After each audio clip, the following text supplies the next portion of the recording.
Hello everyone and welcome back to another video from Apps Academy. In this video, I'm going to show you how to sign up and create a new account on Swagbucks. So let's get started right away.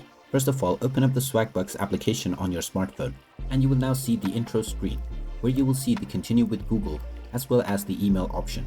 You can continue with either one of these methods if you don't already have an account and wish to sign up. You will then be prompted to enter your email address. Go ahead and type in your email address and click on the continue button and you will now be asked to create your password. After typing in your password, tap on the I agree checkbox and then click on join now. You will now be prompted to enable the notifications from the application on your device. You can tap on this or skip this by tapping on the skip button. And now you will be taken into your Swagbucks homepage right away.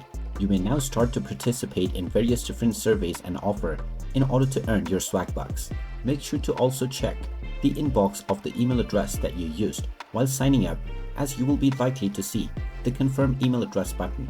You can tap on this button and this will now confirm your email address and verify your account on Swagbucks right away. And after your account has been verified, you will be able to redeem the rewards that you have collected through the Swagbucks application. And there you have it. That is how easy it is to sign up and create a new account on the Swagbucks application. If you find this video helpful, make sure you hit that like button and subscribe to our channel if you haven't done so already. Also ring that notification bell to never miss another update from us. Thank you for watching and I will see you again in the next video.